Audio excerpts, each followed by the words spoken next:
என்ன ஆதாயம்? விஜய் சொல்கிறது என்ன ஆதாயம்? உண்மை. ஒரு ஆதாயம் இருக்கிறதுன்னு விஜய் சொல்கிறது உண்மை. என்ன ஆதாயம்னு தெரிஞ்சுக்கணும்ல, நீங்கள் அதை சொல்கிறேன். ஸோ இந்த மாதிரி இப்போ திருவண்ணாமலையில் ஏவா வேலு விவசாயிகள் நிலத்தை எல்லாம் எடுத்து மிகப்பெரிய கோடீஸ்வரங்களுக்கு, சாஃப்ட்வேர் கம்பெனிக்கும், பெரிய பெரிய கம்பெனிக்கும் தாரை பார்த்து கொடுத்தார். எங்களுடைய விவசாய நிலம் பறிபோகுதுன்னு போராடிய விவசாயிகளில் 5 பேரை குண்டரவு சட்டத்தில் அடைச்சாங்க. விஜய்க்கு சொன்னேன், இதற்கும் போராட வேண்டும். ஏழை பெண்கள் மெயின்டெனன்ஸ், மாத ஜீவனாம்சம் கணவன்கிட்டருந்து கிடைக்கணும்னு கையில் 2 குழந்தைகளை பிடிச்சிக்கிட்டு சாப்பாடை கொண்டு வந்துட்டு மணிக்கணக்கில் காத்து கொண்டு இருக்கிறார்கள் இதே குடும்ப நல நீதிமன்றத்தில். அப்படிப்பட்டவர்கள் எத்தனை பேருக்கு நீதி கிடைச்சிருக்கு? நீதித்துறை ஒழுங்காக செய்தா? ஹைகோர்ட்டில் கொடுத்த பல தீர்ப்புகள் விமர்சனத்துக்குரியவை. ஹைகோர்ட்டில் இருக்கக்கூடிய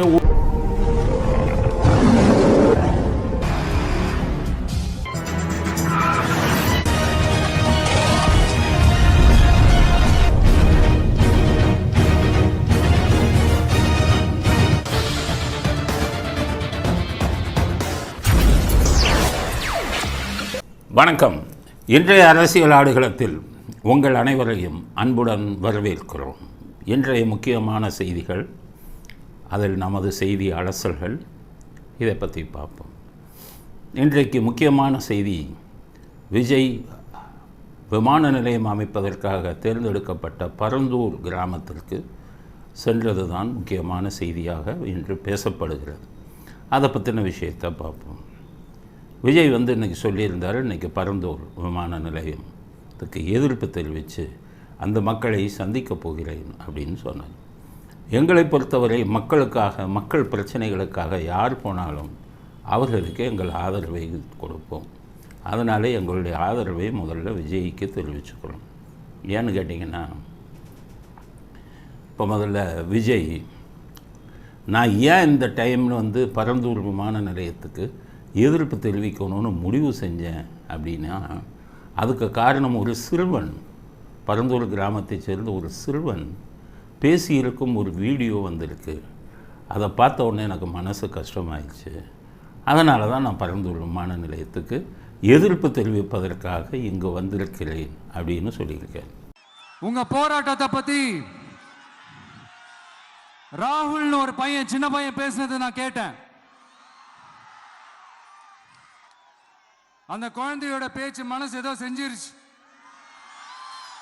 உடனே உங்க எல்லாரையும் பார்க்கணும்னு தோணுச்சு, உங்க எல்லாரையும் கூட பேசி ஆகணும்னு தோணுச்சு. அப்படின்னா அந்த சிறுவன் என்ன பேசினான் அப்படின்னு பார்க்கணும்ல. அந்த சிறுவன் பரந்தூர் கிராமத்தை சேர்ந்தவன். அவன் தன்னுடைய எண்ண ஓட்டங்களை அந்த வீடியோவில் சொல்கிறான். அந்த வீடியோவை கொஞ்சம் பாருங்க. தொடர்ந்து உங்கள் மக்கள் நீங்கள் எல்லாருமே போராடிக்கிட்டு வரீங்க, நீங்கள் அதை பற்றி நீங்கள் என்ன நினைக்கிறீங்க? எங்களுக்கு விமான நிலையம் வேண்டாம், எங்களுக்கு இந்த விவசாய நிலங்களை விட்டால் போதும், இந்த ஏரிங்கெலாம் விட்டால் போதும், எங்களுக்கு பள்ளிகள் எல்லாம் விட்டால் போதும். எங்களுக்கு விமான நிலையம் வேணாம். எங்களுக்கு விமான நிலையம் நாங்களாம் மேலே பறக்க போகிறோம். இப்போ இந்த விமான நிலையம் அமைக்கிறதுக்காக உங்களுக்கு என்னென்ன மாதிரியான பாதிப்பெல்லாம் வரும்னு நீங்கள் சொல்ல முடியுங்களா? எங்களுக்கு பள்ளி பாதிப்பாகுது, எங்களுக்கு படிக்கிற பள்ளிலாம். ஆனால் அவங்க பசங்களாம் படித்து பெரிய ஆள் ஆகும்னு சொல்லிட்டு நினைக்கிறாங்க. அதேமாதிரி நாங்கள் பெரிய ஆள் ஆகத்தலையா? அதுமாரி எங்களுக்கு விவசாய நிலையம் இருந்தால் தானே நாங்கள் சாப்பிட முடியும். நாங்கள் எதை வச்சு சாப்பிட முடியும்? அது ஏரிலாம் இருந்தால் நாங்கள் குளிப்போம். எல்லாமே எனக்கு வெயில் டைமில் தேவைப்படும் எங்களுக்குலாம். இதை அழிச்சா நாங்கள் எங்கே போய் இதெல்லாம் பண்ணுவோம்? விமான நிலையம் வேணாம், எங்களுக்கு ஊரை விட்ட போதும், எங்கள் பள்ளி விட்ட போதும்.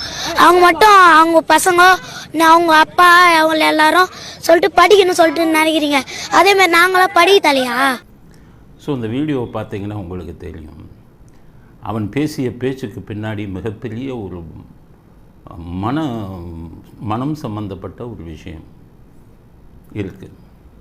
அவன் வாழ்ந்த கிராமம், அவன் பிறந்த கிராமம், அவனுடைய பெற்றோர்களும் பிறந்த கிராமம். அந்த கிராமத்திலே நூற்றுக்கணக்கானவர்கள் கிட்டத்தட்ட பல ஆண்டுகளாக வசித்து வர்றாங்க. அந்த மண்ணை நேசிக்கிறாங்க அவங்க. அந்த பையன் சொல்கிறான், அந்த குளத்தில் நான் குடித்த தண்ணி, நான் குடித்து வளர்ந்த தண்ணி, இந்த குளத்தை நாங்கள் விடுவோமா? பக்கத்திலேயே என் பள்ளிக்கூடம் இருக்குது, நான் படிச்சுக்கிட்டு இருக்கிற பள்ளிக்கூடம், அதையும் இடிக்க போகிறாங்க. அதை நாங்கள் விட்டுற முடியுமா? எங்களுடைய விவசாய நிலம், இந்த விவசாய நிலம் தான் எங்களுக்கு சாப்பாடு போட்டுச்சு, அதையும் எங்கிட்டேருந்து பறிக்கிறாங்களே அப்படின்னு அவனுடைய இதை சொல்கிறான். அதாவது அவனுடைய சென்டிமெண்டலாக அவன் வந்து உணர்ச்சி வசப்பட்டு அவங்க பாதிக்கப்பட்டிருக்காங்க.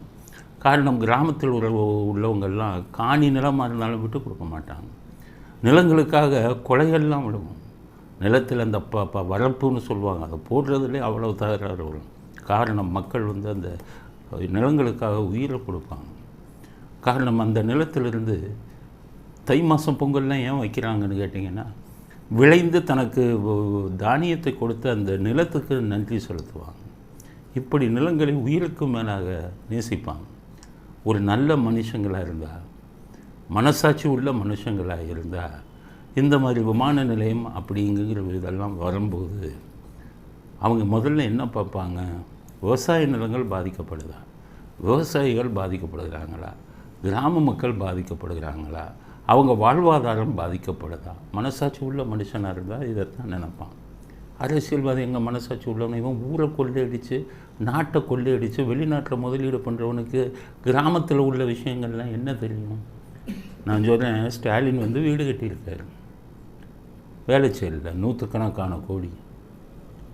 செனட் ஆஃப் ரோடில் ஒரு வீடு.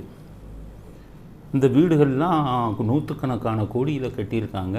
எந்த தொழிலும் இல்லை அவங்களுக்கு. நாட்டை கொள்ளையடித்து மக்கள் பணத்தை கொள்ளையடித்து கட்டியிருக்காங்க. இவங்களை அங்கேருந்து துரத்திட்டு உனக்கு 100 கோடி கொடுக்குறோம், அந்த வீடை எடுக்கிறோம்னா விடுவானா? ஒவ்வொருத்தனும் உயிரை கொடுப்பான்ல. கோபாலபுரத்தை தூக்குங்க, ஆஸ்பத்திரி ஆக்குறேன்னு கருணாநிதி இப்படி விட்டு போனார். இன்றைக்கி ஆஸ்பத்திரியாக இருக்குது. தூக்குங்க கோபாலபுரத்தை. அரசியல்வாதி குடியிருக்கிற வீடுகளெல்லாம் தூக்கிட்டு இருந்தால் உனக்கு இத்தனை கோடி, 10 கோடி, 5 கோடி தான் நஷ்ட ஈடுன்னு கொடுத்தா அப்போ தெரியும் அவனுக்கு வலி. அவன் விவசாய நிலத்தை பற்றி எங்கே கவலைப்படுவான்? விவசாயிகளுடைய என்ன ஓட்டங்கள்னு அவனுக்கு எங்கே தெரியும்? அதனால் நல்ல முதலமைச்சராக இருந்தால் ஒரு இது வரும்போது அவனே ஒத்துக்க மாட்டான். இங்கே இருக்க விமானதா, நான் என் மக்களை போய் பார்த்துக்கிறேன், யார் பாதிக்குதுன்னு கேட்டுக்கிறேன். கிராமம் இல்லாத ஒரு உபயோகிக்கப்படாத நிலங்களாக இருந்தால் அதை நம்ம எடுத்துக்கலாம். மக்கள் உபயோகிக்கும் நிலங்களாக இருந்தால் நான் ஒத்துக்க மாட்டேன்னு சொல்லணும். ஒரு நல்ல முதலமைச்சர், நல்ல முதலமைச்சர் எங்கே போகிறது? இப்படிப்பட்ட கேவலமான முதலமைச்சர்கள் இருக்கும்போது கிராமத்தில் உள்ளவன் தன் நிலத்தை இழந்து, தன்னுடைய விவசாயத்தை இழந்து, வாழ்வாதாரத்தை இழந்து போகும்போது அவனுக்கு இருக்கக்கூடிய எண்ண ஓட்டங்கள் இவங்களுக்கு புரியாது. அதனால் இந்த பிரச்சனைக்கு விஜய் வந்து லேட்டாக குரல் கொடுக்குறாரு. இப்போ இன்னமே குரல் கொடுத்த பிரயோஜனம் இல்லை, எல்லா விஷயமும் முடிஞ்சிருச்சு. இருந்தாலும் அவர் மக்கள் பிரச்சனைக்காக குரல் கொடுக்குறாருங்கும்போது அவரை நம்ம வரவேற்கணும். நான் எவ்வளோ திட்டியிருக்கேன் விஜய், ஏன்னா அவர் சில விஷயம் அப்படி பண்ண அறுத்துக்கணும். இப்போ கூட இதில் பேசுகிறதுல ஒன்றிய அரசுன்னு பேசுகிறாரு. விஜய் மாற்றிக்கங்க, இந்த ஒன்றிய அரசுங்கிறது இந்த திருட்டு கூட்டம் கண்டுபிடித்த ஒரு வார்த்தை. நம்மளை ஆண்டுகிட்டு இருக்கிற ஒன்றிய அரசுக்கும் மாநில அரசுக்கும் நான் சொல்லணும்னு நினைக்கிறேன். நீங்கள் சென்ட்ரல் கவர்மெண்ட் அப்படின்னாலே நீங்கள் டிக்ஷனரியில் போய் எடுத்து பாருங்கள், மத்திய அரசுங்கிறது தான் சரியான வார்த்தை. அதனால் மத்திய அரசுன்னு கூப்பிடுங்க. டிக்ஷனரி மீனிங் படி இந்த திருட்டு கூட்டம் கூப்பிட்ட ஒன்றிய அரசுங்கிறது இந்த கூட்டத்தில் கூட அவர் பேசியிருக்காரு. அதை மட்டும் நீங்கள் மாற்றிக்கங்க அப்படிங்கிறத விஜய்க்கு முதல் கருத்தாக தெரிவிக்க விரும்புகிறேன். அடுத்து பார்த்தீங்கன்னா, விஜய் எங்கே வராரு, மக்கள்கிட்ட பேச போகிறாரு. உங்களுக்கு என்னப்பா வந்தது? அனுமதி கொடுக்க வேண்டியது தானே? ஸ்டாலின் கூப்பிட்டு எல்லாம் ஸ்டாலின் சொன்னால் தான் இது பண்ணுவாங்க. 1 மணி நேரம் தான் பேசணுமா? பூரா கூத்தடிச்சுக்கிட்டு, மாநாடுன்னு கூத்தடிச்சுக்கிட்டு, பிரியாணி வச்சுக்கிட்டு, இவன் கட்சிக்காரன் பூரா பக்கெட்டாக திருடிட்டு போகிறான், வாழைத்தண்டை திருடிட்டு போகிறான். அதுக்கெல்லாம் நீங்கள் டைம் ஃபிக்ஸ் பண்ணியிருக்கீங்களா? கரண்டி திருடிட்டு போகிறான், உப்பை திருடிட்டு போகிறான், வெக்கம் இல்லாமல் உங்கள் கட்சிக்காரன். அதுக்கு டைம் வந்துக்கிட்டு உங்கள் மணிக்கணக்கில் பேசுகிறீங்களா அரசியல்வாதிகள்? மக்கள் பிரச்சனையை பேச போகிற ஆளுக்கு ஏன் 1 மணி நேரம் தான் பேசணும்னு டைம் என்ன கொடுக்குறீங்க? அதுக்கடுத்து கல்யாண மண்டபத்தில் தான் இருக்கணுமா, பேசணுமா? இங்கே போகக்கூடாதான், பறந்து இருக்குது, செல்வாக்கு வந்துடும் அப்படின்ட்டு. அதனால் கண்டிஷன் போட்டு பேச வச்சுருக்காங்க. அதுக்கே முதல்ல கண்டனம் தெரிவிக்கிறோம். வெக்கம் இல்லையா அவங்களுக்கு? மக்கள் வயிற்றில் அடிச்சுட்டு இந்த மக்கள் பிரச்சனை பற்றி பேச போகிற ஆளுக்கு 1 மணி நேரம் தான் டைமு, கல்யாண மண்டபத்தில் தான் பேசணும். சரி, போயிருக்காரு இவ்வளோ கல்யாண மண்டபத்தில் இருந்துட்டு பேசிட்டு வெளியில் வரார். அப்போ பெரிய கூட்டம் கூடுது. இந்த வீடியோவை பாருங்கள், இந்த கூட்டத்தை.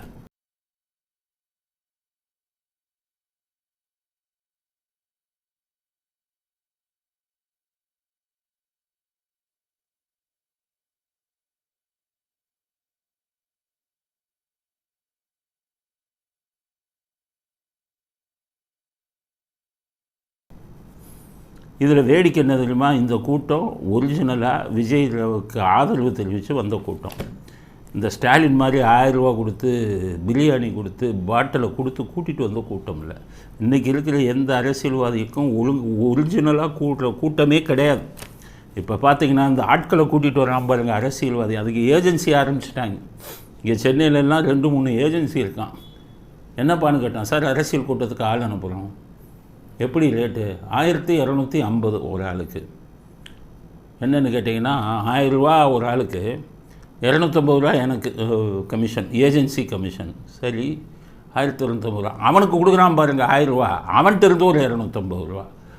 கூட்டத்தை கொண்டு போய் சப்ளை பண்ணுறவனுக்கு 500 ரூபா, கூட்டத்துக்கு போகிறவனுக்கு 750, பிரியாணி நீ சாப்பிட்டுக்க, பாட்டில் கொடுப்பான் சாப்பிட்டுக்க, இப்படின்னு சொல்லி ஒவ்வொருத்தனும் 1000 பேரை கையில் வச்சுருக்கான். அதில் இங்கே நீங்கள் சொல்லிட்டீங்கன்னா எனக்கு நாளைக்கு 1000 பேர் வேணும் பண்ணால் சார், அரசியல்வாதிகளுக்கு சொல்லணும் ஒரே நாளில் 2 கட்சி கூட்டம் வைக்காதீங்க, ஆளு கிடைக்கிறது கஷ்டம். அதனால் இவங்க அரசியல்வாதிகளுக்குள்ளேயே பேசிக்கிறாங்க, அப்போ நான் நாளைக்கு ஒரு மீட்டிங் இது வைக்கலான்னு இருக்கேன். அப்போ சரி சார், அப்போ நான் நாளை கழிச்சு வச்சுக்கிறேன், அப்போ தான் எனக்கு ஆள் கிடைக்கும். ஒரு போராட்டம் வைக்கிறது, மீட்டிங் போடுறது. நீங்கள் கவனிங்க, ஒரே நாளில் எவனும் மாநாடு வைக்க மாட்டான், ஒரே நாளில் எவனும் கூட்டம் வைக்க மாட்டான். ஏன்னா அந்த ஆள் சப்ளை பண்ணுறவன் சொல்லிட்டான் 1000 பேர் 10,000 பேர் வரை சப்ளை பண்ணுவான். ஆம்பளை எவ்வளவு, பொம்பளை எவ்வளவு, அது மாதிரி இப்படி ஒரு தொழிலாகவே நடத்திக்கிட்டு இருக்காங்க, நல்ல வருமானம். அப்படி இருக்கக்கூடிய இன்றைய அரசியல் சூழ்நிலையிலே விஜய் என்ன சொல்லிட்டாரு, ஒரு பைசா கொடுக்காம அவருக்கு ரசிகர்கள் கூட்டம், பொதுமக்கள் கூட்டம் சுயமாக வந்திருக்கான். அந்த வீடியோவில் வந்த கூட்டம் வந்து சுயமாக பணம் கொடுக்காமல் கூட்டி வந்த கூட்டம். அதனால் முதல்ல அதுக்கு நம்ம பாராட்டி ஆகணும். அடுத்த விஷயம், முக்கியமான விஷயத்தை பேசியிருக்கார் விஜய். இந்த விமான நிலையத்தை தாண்டி திமுகவுக்கு இதில் ஏதோ ஒரு பெரிய ஆதாயம் இருக்குன்னு சொல்கிறேன். இந்த விமான நிலையத்தையும் தாண்டி இந்த திட்டத்தில் அவங்களுக்கு ஏதோ ஒரு லாபம் இருக்குது. இதுதான் நான் பல வருஷமாக சொல்லிக்கிட்டு இருக்கேன் பொதுமக்களுக்கு. நம்ம சேனலில் பார்க்குறவங்க நிறைய பேருக்கு தெரியும் என்ன ஆதாயம். விஜய் சொல்கிறது என்ன ஆதாயம், உண்மை. ஒரு ஆதாயம் இருக்கிறதுன்னு விஜய் சொல்கிறது உண்மை. என்ன ஆதாயம்னு தெரிஞ்சுக்கணும்ல, நீங்கள் அதை சொல்கிறேன். அதாவது இந்த மாதிரி விமான நிலையம் வராங்கும்போது அரசியல்வாதி ஆட்சியில் இருக்கிறவங்க குஷியாகிடுவான். என்னென்னு கேட்டிங்கன்னா, அரசாங்கத்திலேருந்து கொஞ்சம் பணம் ஒதுக்கணும், மத்திய அரசாங்கம் ஒரு பணம் ஒதுக்கணும். மத்திய அரசாங்கம் மாநில அரசாங்கத்தை கேட்பான், எனக்கு லேண்டை நிலத்தை எடுத்து கொடு, நிலத்தை இதுக்காக நிலத்தை ஒதுக்கி கொடுன்னு கேட்பான். அப்போ அவன்கிட்ட 1000 கோடி, எனக்கு நில ஒதுக்கீடுக்கு 1000 கோடி அப்படிமா. இவன் கவர்மெண்ட்டில் இங்கே மாநில அரசாங்கமாக அதில் கொஞ்சம் கொடுப்பான். அந்த பங்கு ரெண்டையும் அந்த அரசியல்வாதி அவன் கணக்கு போடுவான். நல்ல ஒரு பெரிய அமௌண்ட் வருது, கணக்குப்படி எழுதிடுவோம். அவங்களுக்கு இந்த விவசாயிகள் உங்களுக்கு ஒரு லேண்டுக்கு கொஞ்சம் கூட்டி போராட்டம் பண்ணான்னா கொஞ்சம் அதிகம், இல்லைன்னா கம்மி கூட்டி கொடுக்கணும். ஆக இந்த நிலத்தை எல்லாம் இது பண்ணும்போது எடுக்கும்போது பெறக்கூடிய கமிஷனுக்காகத்தான் அரசியல்வாதி இந்த மாதிரி தான் உடனே ஒத்துக்கிறான். அதைத்தான் விஜய் சொல்கிறார். இதற்கு பின் மிகப்பெரிய ஆதாயம் ஏதோ இருக்குன்னு, ஏதோ இல்லை, இது பல காலமாக பல ஆண்டுகளாக நடந்துக்கிட்டு இருக்குது. இப்போ இதாச்சும் பரவாயில்ல, அரசாங்கத்துக்கு எடுக்கிறான். ஏர்போர்ட்டுங்கிறது அரசாங்கத்துக்கு மக்களுக்கு உபயோகமாக போகுது. இதில் அவன் கமிஷன் அடித்தா பரவாயில்ல. உலகமாக பணக்காரனுக்கு பூரா அந்த சாஃப்ட்வேர் கம்பெனி, கார் கம்பெனிக்கெல்லாம் ஏழை விவசாயி வயிற்றில் அடித்து 5000 10,000ன்னு ஒரு ஏக்கரை விற்று, ஒரு ஏக்கரை அவனுக்கு தூக்கி பிச்சை காசு மாதிரி போட்டுட்டு மிகப்பெரிய கோடீஸ்வரன், உலகமாக கோடீஸ்வரன்ட்ட 100 கோடி 200 கோடி இவனுக்கு வாங்கிக்கிட்டு தாரை வார்த்து கொடுக்குறான். ஹூண்டே கார் ஃபேக்ட்ரி எல்லாம் சென்னையில் இருக்கக்கூடிய, ஸ்ரீபெரும்புதூரில் இருக்கக்கூடிய ஹூண்டே கார் ஃபேக்ட்ரி எல்லாம் அப்படித்தான் பேரம் பேசப்பட்டது. திமுகவை சேர்ந்த ஒருவருக்கு முரசொலி மாறனுக்கெல்லாம் ஒரு நாளைக்கு அங்கே உற்பத்தி செய்யும் காரில் இவ்வளவு லாபம் கொடுக்கணும்னுலாம் கொடுத்தாங்க அப்படின்னெல்லாம் இப்போ பேசப்பட்டது. ஸோ இந்த மாதிரி இப்போ திருவண்ணாமலையில் ஏவா வேலு விவசாயிகள் நிலத்தை எல்லாம் எடுத்து மிகப்பெரிய கோடீஸ்வரங்களுக்கு, சாஃப்ட்வேர் கம்பெனிக்கும், பெரிய பெரிய கம்பெனிக்கும் தாரை வார்த்து கொடுத்தார். எங்களுடைய விவசாய நிலம் பறிபோகுதுன்னு போராடிய விவசாயிகளில் 5 பேரை குண்டர்கள் சட்டத்தில் அடைச்சாங்க. விஜய்க்கு சொல்கிறேன், இதற்கும் போராட வேண்டும். வெறும் பேருந்து விமான நிலையத்தோடு உங்கள் போராட்டத்தை நிறுத்தக்கூடாது. நான் பல ஆண்டுகளாக நான் குரல் கொடுத்துக்கிட்டு இருக்கிற ஒரே விஷயம், சிப்காட்டுங்கிற பேரில் மற்றவர்கள் நிலத்தை கொள்ளையடித்து கொண்டிருக்கிறான் அரசியல்வாதி. இவன் மட்டும் பல கோடிகளை கமிஷனாக பெற்றுக்கொண்டு விவசாயிகளுக்கு ஏக்கருக்கு 10,000 15,000 கொடுத்து லாபம் அடைந்து கொண்டு மிகப்பெரிய கொள்ளை நடந்து கொண்டிருக்கிறது. ரொம்ப நாளாக நடந்தது. இங்கே ஹோண்டை கார் ஃபேக்ட்ரியில் நிலத்தை இழந்த விவசாயிகள் எவ்வளோ வாங்கினான்னு கேளுங்க. ஏக்கருக்கு 10,000. இன்றைக்கி அந்த ஒரு ஏக்கர் பல கோடிகள் பெறுது. வயிற்றில் அடிச்சுக்கிட்டு இருக்கான் விவசாயி. ஏனெல்லாம் இப்போ ஓனர் யார்? சவுத் கொரியா, தென் கொரியாவில் இருந்து வந்த உலக மகா கோடீஸ்வரன் அந்த நிலத்துக்கு ஓனர் ஆகிட்டான். அந்த நிலத்தின் உண்மையான ஓனராக இருந்து விவசாயியாக இருந்து அதில் விவசாயம் பண்ணி அத்தனை விவசாயிக்கும் கிடைத்தது ஒரு ஏக்கருக்கு வெறும் 10,000 ரூபாய். இந்த அயோக்கியத்தனத்தை அத்தனை அரசியல்வாதியும் பண்ணிக்கிட்டு இருக்கான் தமிழ்நாட்டில். ஏழை விவசாயிகள் வயிற்றில் அடிக்கிறான். அது ஒன்றும் இல்லை, நம்ம தமிழ்நாட்டு மக்கள் அத்தனை பேரும் கவனம் செலுத்தணும். கம்பெனி முன்னாடியாச்சும் சென்னையை சுற்றி இருக்கிற பகுதியில் நிலத்தை எடுத்தான். இப்போ கிராமங்களுக்கும் போயிட்டான், திருவண்ணாமலைக்கு போனான், எல்லா இடத்துக்கும் போய் நிலத்தை பூரா எடுத்து உலக மகா கோடீஸ்வரர்களுக்கு கொடுத்து அதில் கோடிக்கணக்கில் லாபம் சம்பாதிக்கணுங்கிற கேவலமான வேலையை தமிழ்நாட்டு அரசியல்வாதி அத்தனை பேர் செஞ்சுக்கிட்டு இருக்கான். இதையும் எதிர்க்க வேண்டும். விஜய்க்கு சொன்னேன், இதையும் எதிர்க்கணும். நம்ம மா சுப்பிரமணி யார் அந்த சார், அவர் என்ன சொல்கிறாரு, இது முன்னேற்றம்ங்கிறது வரணும்ல. 15 வருஷத்துக்கு முன்னாடியே கொண்டு வந்திருக்கணும் இந்த விமான நிலையத்தை. இப்போவே லேட்டு.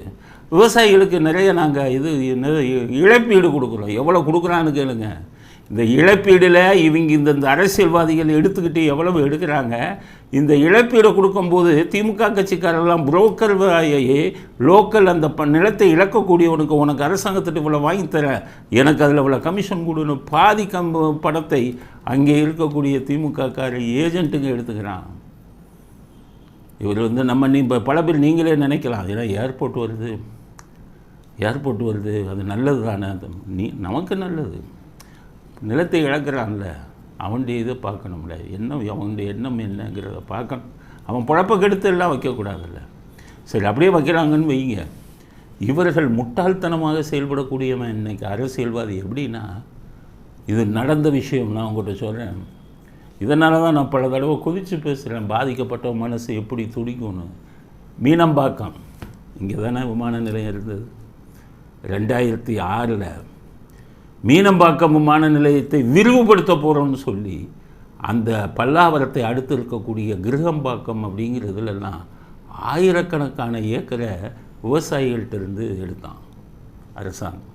ஆயிரக்கணக்கான ஏக்கர். அந்த வழக்கை நான் நடத்தி கொண்டிருக்கிறேன். அதில் ஒரு விதவை, அவங்களுக்கு புற்றுநோய் வந்துருச்சு. 2.5 ஏக்கர் அவங்களுக்கு இருந்தது அந்த கிரகம்பாக்கத்தில். அரசாங்கம் எடுத்துகிட்டு 1 கோடி ரூபா கொடுத்தான் இழப்பீடு தொகை. 2.5 ஏக்கருக்கு 1 கோடி ரூபாய். இதில் வேடிக்கை என்ன தெரியுமா, இந்த விவசாயிகளுக்கு பின்னாடி இருக்கான் ரியல் எஸ்டேட் கம்பெனி வச்சுருக்கிறவன். விமான நிலையம் வருதுன்னு தெரிஞ்சோன்னு அந்த ரியல் எஸ்டேட் கம்பெனி வச்சுருக்கிறவன் முன்னாடியே போய் என்ன பண்ணுவான், அங்கே இருக்கிறவங்ககிட்ட ஒரு 10 லட்சம் வாங்கிக்கோங்க, ஒரு அட்வான்ஸாக கொடுக்குறேன், நீங்கள் விவசாயம் பண்ணுங்கள், ஒரு 10 லட்சம் கொடுங்க, நான் அப்புறம் வாங்கிக்கிறேன், 100 ரூபாயை கொடுத்து எழுதி வாங்குகிறான். கடைசி அங்கே விமான நிலையம் வருதுன்னு 1 கோடி ரூபா கொடுத்தா இந்த ரியல் எஸ்டேட்டு பண்ணுற 100 கணக்கான கோடிக்கு அதிபதி அந்த ஆள். ரியல் எஸ்டேட் வச்சுருக்கிறேன், மிகப்பெரிய ரியல் எஸ்டேட் ஏஜென்ட்டு சென்னையில். அவன் பேரை கூட என்னால் சொல்ல முடியும். சரி, இப்போ பேர் சொல்லாமே நான் சொல்கிறேன், மிகப்பெரிய ஏஜென்ட் அவன். இந்த பிக் பாஸ்ன்னு சொல்லி இதெல்லாம் வைக்கிறாங்களே, அதுக்கு அவனுடைய பங்களாவை வாடகைக்கு கொடுத்துருக்காங்க. எவ்வளோ பெரிய அப்படிப்பட்ட ஆள். அந்த விதவை இதாக இருக்காங்கல்ல, அவங்ககிட்ட ஏர்போர்ட் எடுக்க போகிறாங்கன்னு தெரிஞ்சிருந்தாமல் ஒரு 10 லட்சம் வச்சுக்கன்னு கொடுத்துட்டு போயிட்டான். இப்போ 1 கோடி வந்தது 2.5 ஏக்கருக்கு.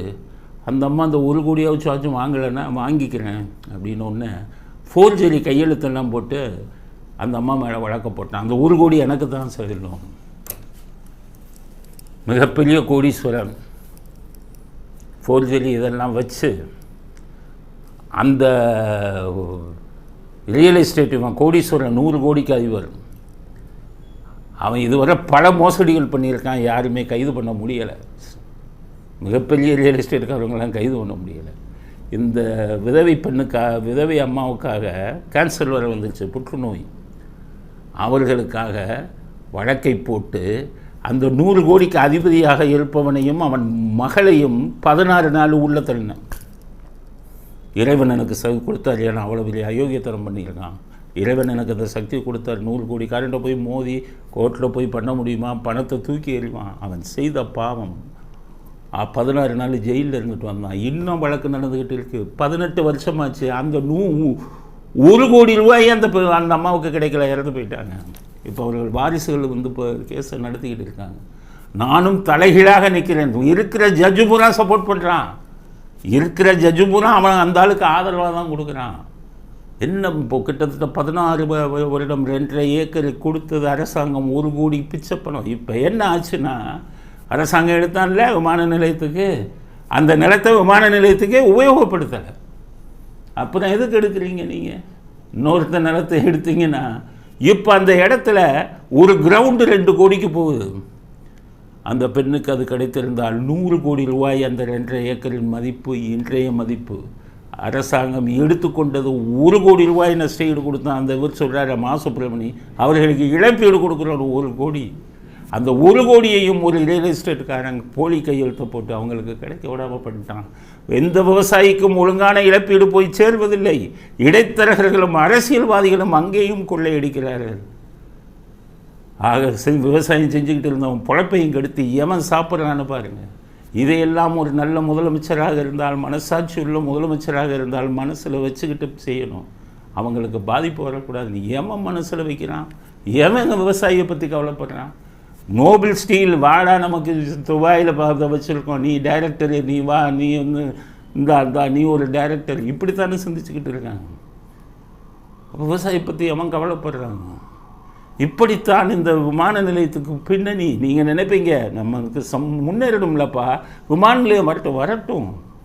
ஆனால் அதுக்கு நிலம் கொடுக்குறானே அவனுக்கு எப்படிப்பட்ட துன்பத்துக்கு ஆளாகிறான், அவன் எப்படி அவனை வந்து இந்த சமுதாயமும் இந்த அரசியல்வாதியும் அவனுடைய பணத்தை எப்படி கொள்ளையடிக்கிறார்கள் எல்லாம் நீங்கள் தெரிஞ்சுக்கணும். வழக்கை நான் இப்போ எத்தனை வருஷம், 15-20 வருஷம் நடத்திக்கிட்டு இருக்கேன். அந்த 100 கோடிக்கு அதிபதியாக இருந்த அதே வந்து அந்த ரியல் எஸ்டேட்டுக்காரன் அவனை ஜெயிக்க முடியலை. 1 பைசா கிடைக்கவில்லை. இன்று ஒரு கிரவுண்டு 2 கோடி ரூபாய்க்கு போகுது. வயல் எழுவாங்களா இல்லையா? என் நிலம் ஒரு கிரவுண்டு 2 கோடிக்கு போகுது. 2.5 ஏக்கர் எடுத்துட்டாங்க கவர்மெண்ட்டு. 1 பைசா வரல எனக்கு. அப்படின்னா எப்படி இருக்கும்? நம்ம வீட்டை இழந்து நம்முடைய சொத்தை இழந்தால் தானே அந்த வழி தெரியும். அதனால தான் இந்த இப்படிப்பட்ட பாதிக்கப்படும் விவசாயிகளுக்கு நம்ம வெறும் முன்னேற்றம்னே பார்க்கக்கூடாது. இந்த முன்னேற்றத்துக்கு பின்னாடி உள்ள விஷயங்களை பார்க்கணும். அதனால் விஜய் போன்றவர்கள் இந்த ஒரு பிரச்சனையை கையில் எடுத்தது வந்து மிகப்பெரிய புண்ணியம். அதனால் நாங்கள் பல காலமாக இதுக்கு குரல் கொடுத்துக்கிட்டு இருக்கோம். ஆனால் உங்களை போன்றவர்கள் சினிமா துறையில் இருப்பதால் நீங்கள் குரல் கொடுத்தால் அது அதிக மக்களிடம் போய் சேரும். அந்த பணியை செஞ்சதுக்காக விஜய் அவர்களுக்கு பாராட்டம் தெரிவிச்சுக்கிறோம். இந்த மாதிரி மக்கள் நல சம்பந்தப்பட்ட விஷயங்களில் உங்களுடைய போராட்டத்தை பண்ணுங்கள், கருத்துக்களை தெரிவிங்கள். இன்னொரு இது முன்னாடி வரணும். இப்போ தான் திமுகன்னு பேச ஆரம்பிச்சிருக்கீங்க. ஸ்டாலின்னு பேசுங்க, உதயநிதினு பேசுங்க. தவறு செய்தால் அவர்கள் பேரை குறிப்பிட்டு பேசுங்கள். அப்போது தான் உங்களுடைய அரசியல் பயணம் வெற்றி பயணமாக அமையும் என்ற முதல் கருத்தை நான் பதிவு செய்ய விரும்புகிறேன். அடுத்தது விஜய் பற்றி பேசணும். இப்போ அஜித்தை பற்றி பேசணும். அஜித் இப்போ நடித்து வெளிவராமல் இருக்கும் படம் விடாமுயற்சி. சில நாட்களுக்கு முன்பு அஜித் வந்து ஸ்டாலினுக்கும் உதயநிதிக்கும் நன்றி தெரிவித்தார். எப்போதுமே உங்களை பிடிக்காதவருக்கு அது வித்தியாசமாக இருந்தது. ஏன்னா திமுக ஆட்சி இருக்கும்போது என்ன மீட்டிங் வரணும்னு சொல்லி பயமுறுத்துகிறாங்க அப்படின்னு சொல்லி இவர்கள் மீது குற்றச்சாட்டை வீசினார். அதுக்கப்புறம் ஜெயலலிதா அவர்கள்ட்ட நெருக்கமாக இருந்தார் அஜித். நான் ஏற்கனவே சொன்னேன். அப்படிப்பட்ட அஜித் இவங்களுக்கு வாழ்த்து தெரிவிக்கிறாரு, ஸ்டாலினுக்கும் விஜய்க்கும் இதில் ஏதோ இருக்கிறது அப்படின்னுங்கிற மாதிரி நான் கருத்து பதிவு செஞ்சேன் 2 நாட்களுக்கு முன்பாக. அது மட்டும் இல்லை, கார் ரேஸை பற்றி பாராட்டி பேசுகிறாரு. அது 6 மாதத்துக்கு முன்னாடி நடந்தது கார் ரேஸ். அதை வேறு பாராட்டி பேசினார். எனக்கு சந்தேகம் இருந்து கொண்டே இருந்தது என்று செய்தி வருகிறது. அஜித் நடித்து புதிய படம் வெளிவர இருக்கிறது, விடாமுயற்சி. அந்த விடாமுயற்சி படத்தை உதயநிதியின் ரெஜெண்ட் நிறுவனம் ரிலீஸ் பண்ண போகிறாங்க அப்படின்னு செய்திகள். இப்போ தெரியுதா அஜித் அப்படி மாறினாரு தெரியுதா? அப்போ அஜித்தும் கொள்கைகள் எல்லாம் அடகு வைத்து விட்டு திமுகவின் பக்கம் சாய்ந்து விட்டார். இப்படித்தான் விக்ரம் படத்துக்காக இவர் சாய்ஞ்சார் கமலஹாசன். இப்போ அஜித்தும் கொள்கைகள் எல்லாம் தூக்கி போட்டு விட்டு தங்க முகத்தில் ஆசிட் ஊற்றுவேன்னு சொல்லி யார் பயமுறுத்தினாங்களோ அவர்களுக்கு ஆதரவாக போய் அவர்களின் காலில் விழுந்து விட்டார். தன்னுடைய படத்தை ரிலீஸ் செய்வதற்கு அவர்களுடைய உதவியை நாடிவிட்டாருங்கிறது வெளியில் வந்துருச்சு. அதனால தான் அஜித் அவர்கள் அவங்கள இவ்வளோ பாராட்டி பேசியிருக்காரு. நாட்டுக்கே கெட்ட விஷயம். இவர்களை போன்ற சினிமா நடிகர்கள் தான் இவர்களை எதிர்க்கணும். அவர்களை விலை கொடுத்து வாங்குகிறாங்க சினிமா துறையில் அப்படிங்கிறது வருத்தத்துக்குரிய விஷயம். அதனால் அஜித் போன்றவர்கள் எதிர்க்க வேண்டியவர்கள். அவர்களுக்கு வெண்சாமரம் வீசிவிட்டீர்கள் என்பது வருத்தத்துக்குரிய செய்தி அப்படிங்கிறத உங்கள் அனைவருக்கும் அஜித் ரசிகர்கள் கோவித்து கொள்ள வேண்டாம். அவரை தாக்கி எதுவும் சொல்லவில்லை. ஆனால் அவர் சாய்ந்திருக்கும் இடம் மோசமான இடம். அதனால் அவர் அந்த பக்கம் சாய்ந்து விட்டார் என்பதற்காக எந்த அஜித் ரசிகர்களும் திமுகவுக்கு ஓட்டு போடாதீங்க. சமூக விரோதிகள் அவங்க. அவர்களை அழிப்பது ஒவ்வொரு தமிழனின் கடமை. அதனால தான் சொல்கிறேன், அஜித் படங்களை மட்டும் ரசியுங்கள் அஜித் ரசிகர்கள். ஆனால் அஜித்துக்காக திமுகவின் பக்கமோ உதயநிதி பக்கமோ ஸ்டாலின் பக்கமோ யாரும் சாய்ந்து விடாதீர்கள் என்ற கோரிக்கையை அஜித் ரசிகர்களுக்கு முன்வைக்க விரும்புகிறேன். ஞானசேகரன் யார் அந்த சார்க்கிறது? ஞானசேகரனுக்கு 7 நாள் போலீஸ் காவல் எடுத்துருக்காங்க. எழுதி வச்சுக்கோங்க. இனி இந்த யார் அந்த சாரை பிடிக்கவே மாட்டான். நான் என்ன சொல்கிறேன், தமிழ்நாட்டு மக்கள்லாம் நல்லா யோசிங்க. அந்த பெண் விஷயம், அண்ணா பல்கலைக்கழக பெண் விஷயத்தில் என்ன நடந்தது? உயர் நீதிமன்றம் தனி குழு அமைச்சிட்டாங்க. 3 பேர் கொண்ட ஐபிஎஸ் ஆஃபீஸர்ஸ். நீங்கள் விசாரித்து ரிப்போர்ட் கொடுங்கன்னு. அப்போ அவங்க விசாரிச்சுக்கிட்டு இருக்கும்போது போலீஸ் எதுக்கு காவலில் எடுக்கிறான் சொல்லுங்கள்? அவங்க தான் விசாரிச்சுக்கிட்டு இருக்காங்கல்ல. நீங்கள் எதுக்கு காவலுக்கு இருக்கிறீங்க? முன்னாடி போலீஸ் காவல் குறிப்பிட்ட கால வரைக்குள்ளே 15 நாளைக்குள்ளே எடுக்கணும்னு சட்டம் இருந்தது. இப்போ அந்த சட்டம் மாறிப்போச்சு. கிட்டத்தட்ட 6 மாதத்துக்கு மேலே வர கூட எடுக்கலான்னு இருக்குது. எதற்கு போலீஸ் அவசரப்பட்டு இப்போ ஞானசேகரனே போலீஸ் காவலில் எடுக்கிறீங்க? ஞானசேகரன் உண்மையை சொல்லிடக்கூடாதுங்கிறதுக்காக நீங்கள் காவலில் எடுக்கிறீங்கிறது தான் எங்களுடைய குற்றச்சாட்டு. நிச்சயம் ஞானசேகரனை வச்சு உண்மையை சொல்லாதன்னு சொல்லி இவர்கள் பயமுறுத்தி அவன் வாயை திறக்காமல் செய்வது உறுதி. இந்த விஷயத்தில் மிகப்பெரிய பதவியில் இருக்கும் போலீஸ் அதிகாரிகள் ஸ்டாலினுக்கு ஆதரவாகவும் திமுகவுக்கு ஆதரவாகவும் யார் அந்த சாருங்கிறவரை காப்பாற்றணுங்கிற ஒரு எண்ணத்தோடு செயல்பட்டுக்கிட்டு இருக்காங்க. நான் குற்றஞ்சாட்ட விரும்புகிறேன். நான் சொல்லிட்டேன், அவர்களுக்கும் பெண் குழந்தைகள் உண்டு. அவர்களுக்கு இதே கதி வரும் அப்படிங்கிறது தான் என்னுடைய சாபம். அவங்க இவ்வளவு இதாக ஒரு ஆளுங்கட்சியவும் முதலமைச்சரையும் ஐஸ் வைக்கணுங்கிறதுக்காக இவ்வளவு மோசமான விஷயங்களை செய்து கொண்டு வருகிறார்கள் காவல்துறை அதிகாரிகள். இப்போ எடுத்துட்டாங்க. அவனுக்கு சொல்லுவாங்க, நான் உனக்கு இருக்கோம், உண்மையை மட்டும் சொல்லிடாத, காட்டி கொடுத்து விடாதே அப்படின்னு அவனை பயமுறுத்துவதற்காகத்தான் இந்த 7 நாள் காவலில் எடுத்திருக்காங்க. இனி எந்த காரணம் கொண்டும் யார் அந்த சார் வெளியில் வரமாட்டார். ஸ்டாலின் ஆட்சியில் இருக்கும் வரை அவர் வெளியில் வரமாட்டார். யார் அந்த சாருங்கிறது அவங்களுக்கு ஏற்கனவே தெரிஞ்சு போச்சு. ஸ்டாலின் அவர் மீது கடுமையான கோபத்தில் இருக்கிறார். வாக்கிங் போகும்போதெல்லாம் பின்னாடி வந்தார், எடுமுடி மாதிரி தெரிஞ்சாருங்கிறதுல ஸ்டாலின் எனக்கு ரொம்ப நல்லா தெரியும். கொலைகளை எல்லாம் பக்காவாக மறைப்பார். இப்போ நமக்கெல்லாம் ஒரு கொலை பண்ண வந்துட்டான்னு வச்சுக்கோங்க, ஐயோ கொலை பண்ணவன் நம்மக்கிட்ட வரானேன்னு சொல்லி அவனை விட்டு ஒதுங்குவோம். அவனை காப்பாற்றுறதுக்கோ அவனை இது பண்ணுறதுக்கோ பண்ண மாட்டான். நாங்கள்லாம் 10 லட்சம் 20 லட்சம் கொடுத்தா கூட அந்த கொலை பண்ணவனுக்கு ஆஜரே ஆக மாட்டோம். ஏன்னா மனசாட்சி. ஸ்டாலினுக்கு துளி கூட மனசாட்சி கிடையாது. வைகோவுக்கு நல்லா தெரியும். இப்படிப்பட்ட கொலைகளை மறைப்பதில் அவர் வல்லவர். கட்சிக்காரனை காப்பாற்றணும், தனக்கு தெரிஞ்சவனை காப்பாற்றணும்னா என்ன வேணாலும் செய்வார். அதனால் அவர்கள் துணையுடன் காவல்துறை இப்போ உண்மையை மறைப்பதற்கான முயற்சி தான் ஞானசேகரனை போலீஸ் கஸ்டடி எடுத்தது. ஏன் 180 நாள் வரை எடுக்கலாமா நீங்கள் போலீஸ் கஸ்டடி? முன்னாடி மாதிரி குறிப்பிட்ட காலவரை இல்லையா? ஏன் அவசரப்பட்டு இப்போ எடுக்கிறீங்க? 3 பேர் தான் விசாரிச்சுக்கிட்டு இருக்காங்கல்ல. 3 ஐபிஎஸ் அதிகாரி கோர்ட்டால் நியமித்தவங்க விசாரிச்சுக்கிட்டு இருக்கும்போது நீங்கள் எந்த பக்கம் ஏன் விசாரிக்கணும்? அவசியம் என்ன? அவனை பயமுறுத்துறதுக்கு தானே. உண்மையை சொல்லிடாத அந்த குழுட்ட, நாங்கள் பார்த்துக்குறோம்னு சொல்வதற்காகத்தான். ஏன்னா இது மாதிரி பல விஷயங்களை நான் பார்த்தவன். ஸ்டாலின் சம்மந்தப்பட்ட பல வழக்குகளை பார்த்தோம். இதுதான் நடக்கிறதுங்கிறது தான் என்னுடைய கருத்து. அதனால் யார் அந்த சாரை இனி நம்ம மறந்துட வேண்டியதா? அந்த பெண்ணுக்கு இனி நீதி கிடைக்காது. இறைவன் தான் இந்த குற்றவாளிகளுக்கும் குற்றவாளிகளை காப்பாற்றுபவர்களுக்கும் இறைவன் தான் தண்டனை கொடுக்க வேண்டும். அதுதான் நம்முடைய வேண்டுதலாக இருக்க முடியும். நம்ம கையில் அதிகாரம் இல்லை. அதிகாரம் இருப்பவர்கள் அயோக்கியத்தனத்தில் ஈடுபடுறாங்க, மனசாட்சியை வித்துட்டு இருக்காங்க. அதிகாரிகளும் அவங்களுக்கு துணை போகிறாங்க. யார்கிட்ட போய் சொல்ல முடியும்? நீதிமன்றம் விசாரிக்க சொன்னாங்க, அதோடு முடிஞ்சு போச்சு. விசாரணை அதிகாரிகள் யார்? இங்கே இருக்கிற ஐபிஎஸ் ஆஃபீஸர் தானே. பெரிய ஆஃபீஸருக்கு எதிராக அவங்க இப்படி சொல்லுன்னு சொன்னால் எப்படி மாற்றி சொல்லுவாங்க அப்படிங்கிற சந்தேகங்கள்லாம் வருது நமக்கு. ஏன்னா அந்த விசாரணையில் என்ன நடக்குதுங்கிறது உங்கள் பேட்டியாகவே கொடுக்குறாங்களே, அதெல்லாம் ஒன்றும் கிடையாது. டிஜிபி அலுவலகம்னு வருது அறிக்கை. டிஜிபி நல்ல மனுஷர், மனசாட்சி உள்ளவர், அவர் அறிக்கை விட மாட்டேன்ட்டார். உடனே அலுவலக பேர் சொல்லி அறிக்கை வருது, டிஜிபி அலுவலகம். இந்த மாதிரி நடந்து கொண்டு இருக்கிறது. அதனால் இனிமேல் யார் இந்த சாரை தமிழ்நாட்டு மக்கள் மறந்து விடுங்கள் அப்படிங்கிறது தான் அடுத்த கருத்து. நீதிபதிகளையும் தீர்ப்புகளையும் தாராளமாக விமர்சியுங்கள்னு ஒரு ஜட்ஜே சொல்லிட்டார். மனசாட்சி உள்ள ஒரு ஜட்ஜு ஹைகோர்ட்டில் சுவாமிநாதன் அவர் ஒரு மீட்டிங்கில் பேசும்போது சொல்லிட்டார், தீர்ப்பை விசாரிக்கக்கூடாதுன்னு சொல்லுவாங்க, அதெல்லாம் தப்பு. விமர்சிங்க, தீர்ப்பை விமர்சிக்கக்கூடாதுன்னு சொல்லுவாங்க, அதெல்லாம் தப்பு. தாராளமாக நீங்கள் விமர்சிக்கலாம், தப்பு செய்தால் விமர்சிங்க, நீதிபதிகளையும் விமர்சியுங்கள்ங்கிறாரு. மனசாட்சி உள்ள ஒரு மனிதர் நீதித்துறையில் இருக்காருன்னு ஆரம்பத்திலேருந்து நான் விமர்சிச்சுக்கிட்டு இருக்கேன். அவர் நேற்று தான் பேசியிருக்காரு. உங்களுக்கே தெரியும், பல மாதங்களாக நீதி தீர்ப்புகளையும் நீதிபதிகளையும் நான் விமர்சிச்சுக்கிட்டு இருக்கேன். காரணம், தப்பு செஞ்சால் விமர்சிக்கத்தான் நான் செய்வேன். இப்போ சாமிநாதன் சொல்கிறதுக்கு இல்லை, முதலே நான் சொல்லிட்டேன். மக்கள் மன்றத்தின் முன்பு நீங்கள் தவறான தீர்ப்புகளை கொடுத்தால் நான் மக்கள் மன்றத்தின் முன்பு கொண்டு போவேன்.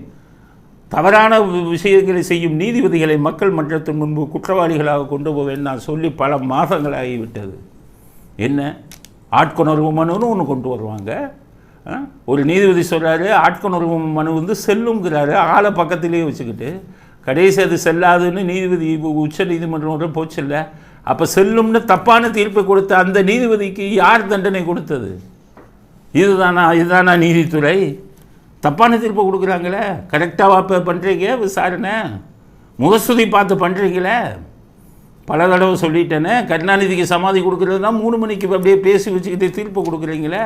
அதுக்கு முன்னாடி இன்னுமே எந்த இதையும் புதைக்கக்கூடாதுன்னு நீங்களே சொல்லிவிட்டு மாற்றி கொடுக்குறீங்களே. அதிமுக பொதுக்குழு பிரச்சனைனா 3 மணிக்கு விசாரணை வைக்கிறீங்களே. ஒரு குப்பனுக்கும் சுப்பனுக்கும் 3 மணிக்கு கோர்ட்டு வைப்பீங்களா? ஒரு காப்புக்கு மதிய சாப்பாடை ஒரு சின்ன பாத்திரத்தில் எடுத்துக்கிட்டு குழந்தைகளை தூக்கிக்கிட்டு எத்தனை பெண்கள் வருஷக்கணக்காக நீதிக்காக அலைந்து கொண்டிருக்கிறார்கள். ஃபேமிலி கோர்ட்டில் போய் பாருங்கள். ஏழை பெண்கள், பணக்காரவங்க 3 லட்சம் 4 லட்சம் 5 லட்சம் கொடுத்தா பெரிய வக்கீல் வந்துடுவான், ஜெயிச்சிடுவாங்க. ஏழை பெண்கள் மெயின்டெனன்ஸ், மாத ஜீவனாம்சம் கணவன்கிட்டருந்து கிடைக்கணும்னு கையில் 2 குழந்தைகளை பிடிச்சிக்கிட்டு சாப்பாடை கொண்டு வந்துட்டு மணிக்கணக்கில் காத்து கொண்டு இருக்கிறார்கள் இதே குடும்ப நல நீதிமன்றத்தில். அப்படிப்பட்டவர்கள் எத்தனை பேருக்கு நீதி கிடைச்சிருக்கு? நீதித்துறை ஒழுங்காக இதை செய்தா? ஹைகோர்ட்டில் கொடுத்த பல தீர்ப்புகள் விமர்சனத்துக்குரியவை. ஹைகோர்ட்டில் இருக்கக்கூடிய ஒரு சில நீதிபதிகள் விமர்சனத்துக்குரியவர்கள், வேணும் ஆள் பார்த்து கொடுக்குறாங்க. லஞ்சம் வாங்கிய நீதிபதிகளே வேறு மாநிலங்களுக்கு மாற்றப்பட்டார்கள். லஞ்சம் வாங்குகிறாங்க. சிட்டி சிவில் கோர்ட்டில் இன்ஜெக்ஷனுக்கு 1 லட்சம் 1.5 லட்சம் விலை போச்சு. ஓய்வு பெற்ற தலைமை நீதிபதியே சொன்னார். அப்போ இவர்கள் இப்போ ஒரு 50 மாவட்ட நீதிபதிகளுக்கு இப்போ பரிசை வச்சாங்க. இப்போ நீதிபதிகளாக இருக்கிறவங்க 600 பேர் எழுதி 600 பேரும் ஃபெயில் ஆனாங்க. அப்போ மாவட்ட நீதிபதி பரீட்சையில் ஃபெயில் ஆகுறவங்க நீதிபதிகளாக இருந்து தீர்ப்பு கொடுத்தா அந்த தீர்ப்பு எப்படி இருக்கும்? அப்போ அதை விமர்சிக்காமல் எப்படி இருக்க முடியும்? ஜட்ஜுக்கு மோசமாக இருந்தால் விமர்சிக்காமல் எப்படி இருக்க முடியும்? இதைத்தான் நான் பல மாதங்களாக செய்து கொண்டிருக்கிறேன். இப்போ சுவாமிநாதன் அதை சொல்லியிருக்காரு, விமர்சியுங்கள், நீதிபதிகள் தவறு செய்தால் விமர்சியுங்கள், தீர்ப்பு தவறாக இருந்தால் விமர்சியுங்கள்னு சொல்லி நமக்கு கை கொடுத்திருக்காரு. அவருக்கு மிக்க நன்றி. அதனால் நீதித்துறையை கைகூப்பி கேட்டுக்கொள்கிறேன், நீங்கள் நேர்மையாக இருக்கணும். உங்களை நாங்கள் விமர்சிக்கிற அளவுக்கு நீங்கள் நடந்துக்கக்கூடாது. உங்களை விமர்சிப்பது எங்கள் நோக்கம் அல்ல, தீர்ப்பை விமர்சிப்பது எங்களுக்கு நோக்கம் அல்ல. மக்களுக்கு நீதி வழங்குங்கள். நீதித்துறை, காவல்துறை அப்படி தான் இருக்கணும். வணங்குகிறேன், நல்ல அதிகாரிகளை வணங்குகிறேன். முதலமைச்சருக்கு புரோக்கர் வேலை பார்க்குற அதிகாரிகள்லாம் எங்களால் வழங்க முடியாது. மனசாட்சின்னு ஒன்று இருக்குல்ல, அந்த மனசாட்சிக்கு எப்படி நீங்கள் நீதித்துறையும் காவல்துறையும் நடந்து கொள்ளுங்கள். சுவாமிநாதன் அவர்கள் சொன்ன கருத்துக்கு நன்றி. வருங்காலத்திலாவது நீதித்துறையும் காவல்துறையும் தன்னுடைய கடமையை மனசாட்சியின் அடிப்படையில் செய்ய வேண்டும் அப்படிங்கிற கோரிக்கை. இந்த கோரிக்கையுடன் இன்றைய விவாதம் நிறைவு பெறுகிறது. மீண்டும் நாளை புதிய செய்திகளுடன் உங்களை சந்திக்கிறோம். நன்றி, வணக்கம், ஜெயன்.